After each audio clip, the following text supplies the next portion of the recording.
Bom, é, então a gente vai falar sobre o filme Mil Vezes Boa Noite. É, já falei onde esse encontro está situado, tem visitantes aqui, são bem-vindos, né? Os nossos visitantes nesse grupo. Eu queria começar falando para vocês em onde que eu me inscrevo nessa história de falar sobre filmes. Qual que é a minha posição diante disso que a gente vai fazer? A gente vai fazer psicanálise aqui hoje? Não. Não, não vamos. Não. A gente vai fazer outra coisa, certo?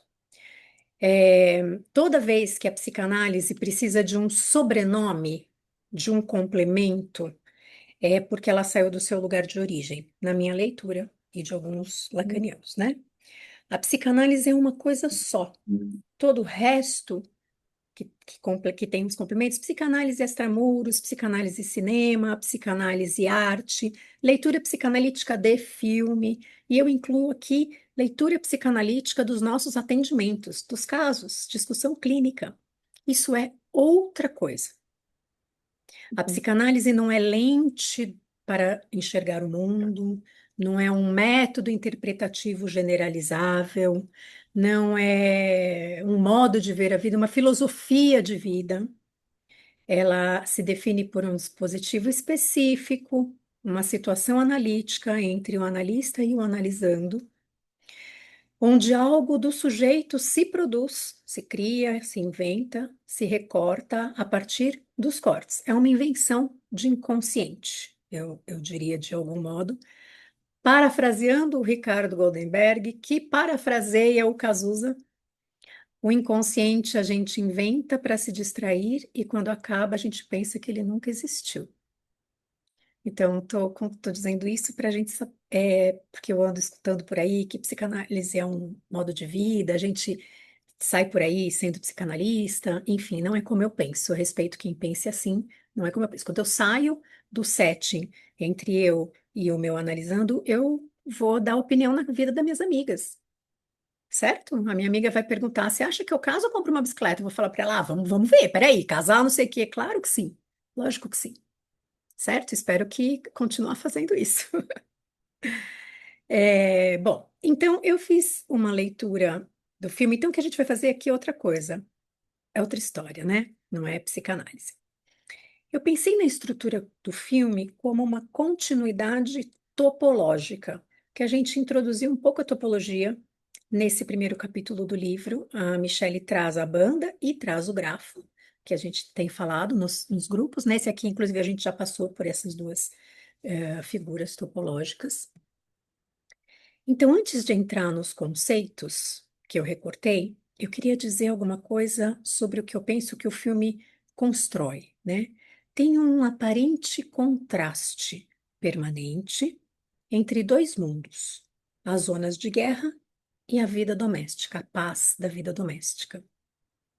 Não por acaso a casa deles é num lugar calmo, né? No campo, um espaço que é a contraposição da guerra. No entanto, o que o filme constrói com precisão é a impossibilidade de sustentar essa oposição como duas ordens separadas. A guerra invade a família invade a guerra. As imagens fotografadas circulam em ambos espaços. Os afetos domésticos se infiltram num campo de batalha. Portanto, dois mundos em relação, mas de uma única superfície contínua. Podemos aproximar essa configuração de uma leitura do tipo moebiana, uma superfície na qual não há interior e exterior estabilizados, mas um único plano com uma reversibilidade contínua. Eu vou destacar aqui o olhar.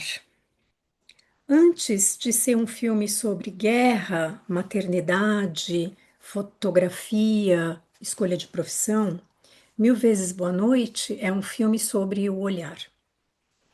A sua estética nos coloca diante de uma pergunta simples e perturbadora. O que faz com que a gente continue olhando? Olhando, às vezes, coisas que nos ferem, inclusive, nos machucam. Para o Lacan, o olho é um órgão, um aparelho anatômico que vê. O olhar é outra coisa. É o objeto no campo escópico. Aquilo que me olha antes de eu olhar, que me captura antes que eu capture. A distinção fundamental é esta. Eu creio que olho, mas sou olhada. Quando a Rebeca levanta a câmera para fotografar a morte, ela acredita que está no campo do controle, no seu olhar. Mas o que a enlaça? Um ideal? Aqui eu estou fazendo uma pergunta, inventei aqui essa pergunta. O ideal de, ao olhar a morte de frente, escapar dela? O que captura Rebeca? O que a coloca nesse lugar? Qual é essa pulsão que é alimentada sem, sem ser satisfeita? Vocês continuam me escutando? Ah, aqui meu microfone deu um defeitinho aqui.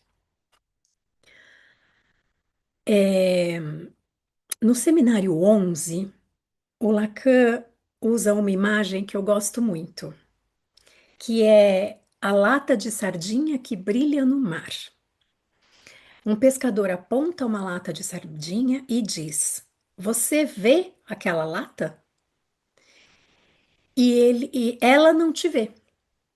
E o Lacan responde: Ela me olha. Não no sentido de uma intencionalidade subjetiva do objeto, evidentemente que não é isso, né? Mas no sentido de que ela se inscreve no campo em que o sujeito já está exposto ao olhar. A câmera de Rebeca não captura o olhar da morte, ela registra o que foi olhado por ela. O olhar é apenas um dos modos de captura do objeto, Lacan fala de outros. A gente tem outras pulsões que o Lacan descreve, no Seminário 11, inclusive. Seio, fezes, voz, olhar, são as quatro, né? Objetos que circulam entre sujeito e grande outro, causando desejo sem jamais satisfazê-lo. O que têm em comum é que não se representam completamente, não se fixam, não esgotam como significante, são resto, aquilo que na entrada da linguagem produz e deixa de fora. O ponto comum não é a materialidade do objeto, mas a estrutura lógica. São restos produzidos pela entrada do sujeito no campo da linguagem, que não deixam se totalizar por um significante que o esgote. Na neurose, esses objetos não são eliminados, resolvidos, tratados. Eles são circunscritos, bordejados, organizam desejo e gozo. O significante trabalha em torno desse resto, sem jamais recobri-lo.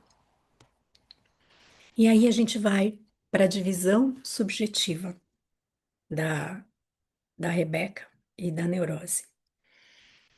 A divisão subjetiva da Rebeca não se deve, na minha leitura, imagino que na de vocês também não deve ser compreendida como um conflito psicológico entre dois desejos, que esse é o grande risco que a gente tem quando a gente escuta um neurótico. Dois desejos incompatíveis: ser mãe, esposa e uma profissional de sucesso. Provavelmente assim que apareceria no discurso dela o seu conflito. A divisão é efeito estrutural. O sujeito na neurose é constituído na divisão.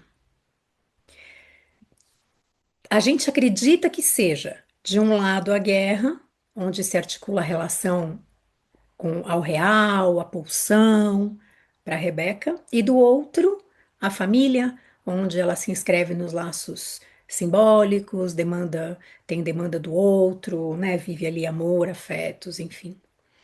O ponto decisivo, entretanto, é que esses dois campos não são exteriores entre si. Eles se atravessam na mesma superfície. Não há de um lado e de outro. O sujeito não escolhe entre dois desejos. Ele vive o desejo não unificado. A divisão, portanto, não é falha nas decisões, é condição da estrutura. A divisão da Rebeca não é fraqueza, é a marca do que há nela um saber inconsciente que o eu não governa. A castração simbolizada não resolve essa divisão, ela instaura como condição permanente. E aí a gente está falando de desejo. O que torna a Rebeca uma personagem tão interessante para a gente fazer uma leitura lacaniana não é o fato dela estar dividida entre a família e a profissão, entre a paz e a guerra. Isso seria uma leitura psicológica simples, né? A gente já não está mais nessa faz um tempo. A questão é bem mais radical. A Rebeca quer ser mãe, ser esposa, quer ser uma fotógrafa de sucesso, quer estar na paz e na guerra. Tudo isso ao mesmo tempo. É aí que a gente encontra o núcleo da neurose dela. O neurótico não sofre porque deseja coisas incompatíveis. Ele sofre porque acredita com muita força, com a força da sua estrutura, que seria possível não haver essa divisão, essa perda, essa dor. Porque miticamente um dia já teria havido a plenitude, o instante pleno. Na neurose, o sujeito frequentemente supõe que em algum ponto a completude teria sido possível. A castração simbolizada, como diz a Michele, simbólica, nos ensina justamente isso. Desejar tem um preço. A gente tem que tomar cuidado com isso, porque senão a gente acha que a gente tem que ajudar os nossos analisandos a pagarem o preço das suas escolhas. E não é isso. Não existe escolha sem renúncia, não existe desejo sem que seja desejo de desejo, e desejo é impasse, desejo é paradoxo. A Rebeca atravessa o filme tentando encontrar uma solução para esse impossível. A sua tragédia não é amar demais a fotografia e amar de menos as filhas e o marido. A sua tragédia é acreditar que esses mundos poderiam coexistir ao mesmo tempo. E há ainda um aspecto mais sutil, se a gente quiser dar mais um passo, e que nos interessa. A Rebeca não quer apenas fotografar, ela quer que aqueles que a amam queiram, reconheçam que ela precisa fotografar. Autorizem o desejo dela. Ela quer que queiram o que ela quer. É muito bonito porque o filme é tão claro nisso, ele é didático para a neurose, eu acho. Ela não pede permissão, ela pede legitimação.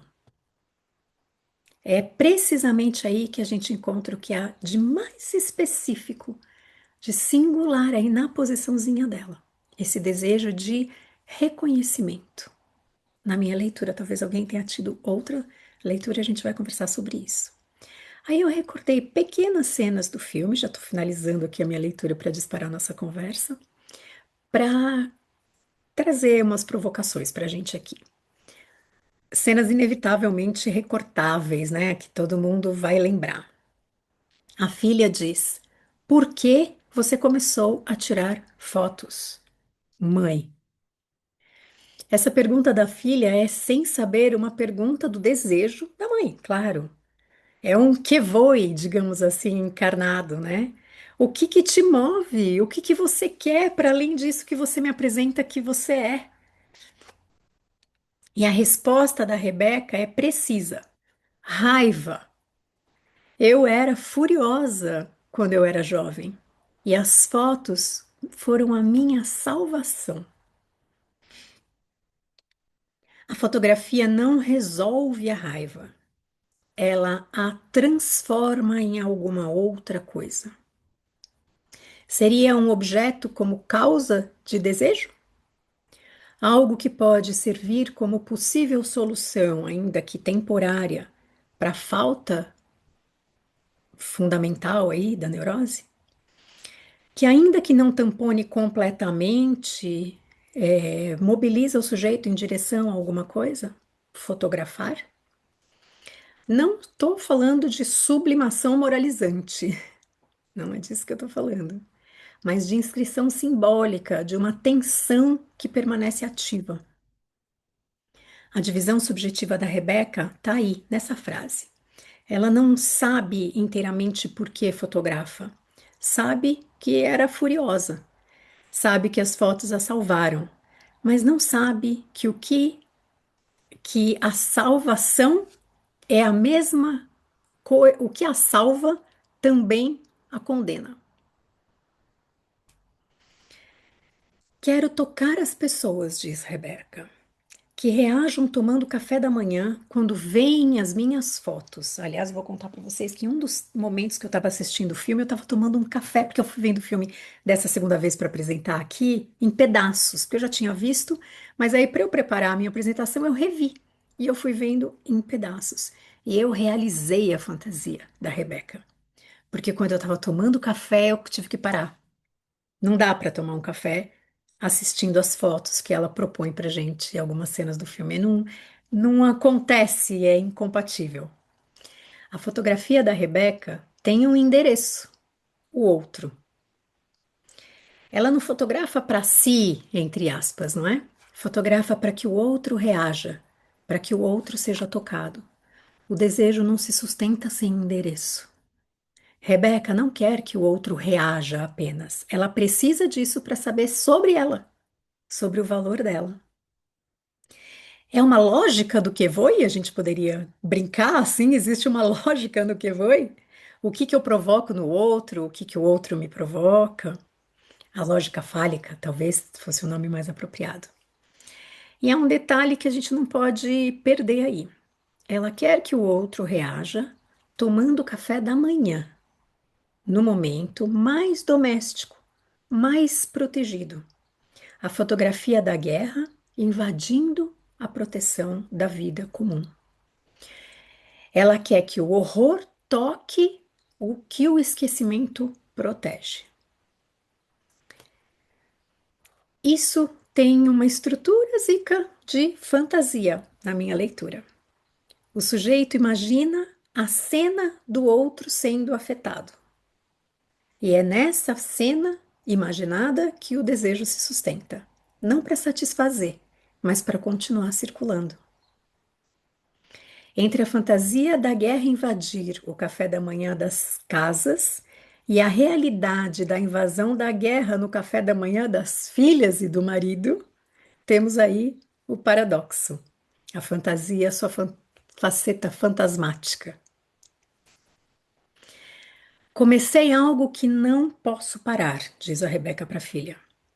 Tenho que achar um modo de terminar isto. A Rebeca sabe que precisa parar, e aí eu vou chamar isso de conhecimento. Eu estou escrevendo um texto sobre isso, a diferença do saber e do conhecimento. O eu avalia isso, o eu diz, você precisa parar com isso, dá essa consistência, faz esse cálculo, mas não consegue, ela não consegue parar. Porque o que a move é um saber inconsciente, articulado ao desejo, ao objeto A. O eu da Rebeca quer uma coisa, mas o sujeito desejante outra, digamos, né? Se a gente pudesse fazer essa brincadeira. É por isso que as interpretações ou esclarecimentos numa análise, num trabalho nosso como analista, não bastam, não operam. Não é falta de informação, não é falta de vontade da Rebeca, é estrutura. Um dia, quando você crescer e descobrir quem você é, ela diz para a filha, vai entender que não pode fazer nada quanto a certas coisas, coisas que estão dentro de você. A Rebeca fala isso para a filha, mas também para si mesma, como se ela dissesse: Não sou senhora em minha própria casa. Estamos no bom e velho Freud, que nunca disse isso, mas o Lacan leu o que ele disse. E há algo mais nessa cena, uma transmissão. A Rebeca não transmite à filha uma resposta, ela transmite uma pergunta. Não diz o que ela faz com o desejo, diz que há desejo e que ele tem uma lógica que não se governa. Isso é uma transmissão, digamos assim, de um saber inconsciente. Não pelo conteúdo, pelo modo. Não pelo que se diz, mas pelo que passa entre os sujeitos. Porque a filha, por que que eu posso dizer isso? Eu só posso dizer isso pelo efeito da fala da Rebeca. E o que que acontece? Qual é o efeito da fala da Rebeca? A filha, furiosa, pega a câmera da mãe e começa a fotografar a dor da Rebeca, chorando no carro, angustiada, desesperada. E a menina, tac, tac, tac. A cena é linda, né? É a cena mais bonita assim do filme para mim. Agora a dor da mãe tá lá fotografada pela filha, ali diante dela. Ela não aprendeu com a mãe isso. Ela foi capturada pela mesma lógica que capturou a mãe. Então ela diz: a filha, seria mais fácil se você estivesse morta. Pá, a gente fica. Quem é mãe ali, acho que o coração vai para lá nas costas. Frase brutal, que diz o que o amor não permite dizer de outro modo. A presença da mãe é insuportável porque presentifica a possível ausência causada por uma tragédia anunciada de estar em uma guerra por aparente escolha. É a ambivalência constitutiva do desejo neurótico. O outro que você precisa é o mesmo que pode faltar. A filha enuncia no limite da angústia o que a divisão subjetiva produz. Amar é dar o que não se tem. Podemos dizer aí que a filha nos mostra o significante da falta no outro, ou a falta de significante no outro, e fotografa. É isso que você faz com a raiva, mãe? Ela não diz isso, sou eu que estou dizendo. Porque eu estou com raiva, certo? Aí eu já vou me encaminhando para o fechamento, porque eu acho que já tem muita bola levantada aí. Quando a filha apresenta o trabalho na escola, um giro acontece. Ela parece ter se apropriado. Não copiou, não imitou a mãe. Ela transforma, cria. É isso exatamente que a castração simbolizada permite. Que o sujeito recebe do outro significantes que o determinam e faz algo próprio com eles. O sujeito não se constitui pela ruptura com o grande outro, mas pela possibilidade de operar com aquilo que dele recebeu. É claro que aqui eu estou fazendo uma brincadeira, como se a constituição da subjetividade estivesse sendo lida depois que ela já está constituída, né? Estou fazendo uma articulação dos termos da Constituição pós-Constituição. A filha recebeu da mãe o olhar sobre a dor e fez algo com isso. Não é a mãe fotografando, é a filha fotografando a mãe. O objeto girou. O filme girou. A gente passa a olhar a filha e não mais a mãe, a partir desse ponto da história. A fotografia da filha é uma criação própria. Elaboração, talvez? Será que há uma cura para a divisão subjetiva? No sentido de cura do queijo? Acho que sim. Quem já ouviu falar da cura do queijo? Sim, porque existem modos de circulação no interior das divisões. A faixa de Moebius, a banda de Moebius, não tem saída, mas ela tem movimento. E talvez seja isso que esse filme nos diz com muita força. Pode não haver cura para a divisão, mas há o que cada sujeito pode fazer dela. Aí eu vou chamar o bom e velho Sartre sobre o que eu faço, o que eu posso fazer com aquilo que fizeram de mim. Concluo meu disparador aqui, para a gente começar a conversar e quero escutar vocês. Eu vou parar a gravação, conforme a gente combinou, porque assim ficamos livres para falar sobre coisas da clínica, certo?